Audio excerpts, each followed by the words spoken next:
আমার নাম শর্মিষ্ঠা ভট্টাচার্য। আমি 2022 জানুয়ারিতে কনসিভ করি।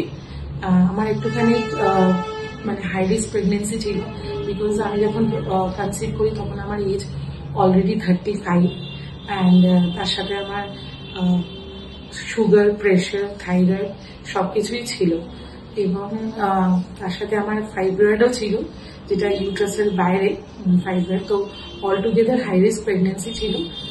আমি ডক্টর প্রসেনজিৎ সরকারকে কন্ট্যাক্ট করি অলমোস্ট আমার আফটার 3 months প্রেগনেন্সি। ওনাকে কন্ট্যাক্ট করি বিকজ আমার আগের ডাক্তারের সাথে ঠিকঠাক মতো কমিউনিকেশন হচ্ছিল না।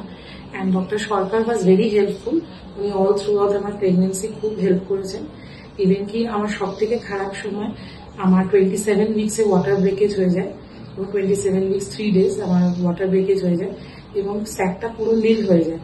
তো আমার নেউটিয়াতে আমাকে সকালবেলা অ্যাডমিট করা হয় এবং সিরিঞ্জ পাম্পের থ্রু দিয়ে বেটনেসল ইঞ্জেকশন, ম্যাগনেসিয়াম সালফেট চালিয়ে রাত্রি 9:24 ডক্টর সরকার এবং তার টিম মিলে আমার ডেলিভারি করে এবং আমার বেবি হয় মাত্র 900 গ্রামের। At the time of delivery আমার বেবি পুরো চোকড হয়ে যায় তার নিঃশ্বাস।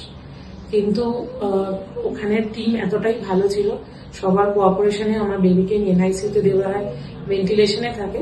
ডক্টর সরকার বিলিভ ছিল যে বেবি যদি 36 আওয়ার্স সার্ভাইভ করে উইদাউট এনি ইনফেকশন, তো আমি তাকে বাড়ি নিয়ে যেতে পারবো।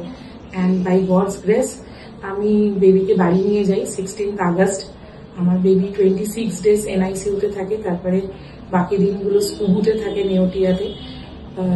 সবাই খুবই হেল্পফুল ছিল এবং আমি বাড়িতে নিয়ে আসি 16ই আগস্ট বেবিকে। অ্যান্ড এখন আমার বেবি অলমোস্ট মানে 1 year 11 months বলবো, নেক্সট মান্থ ওর বার্থডে।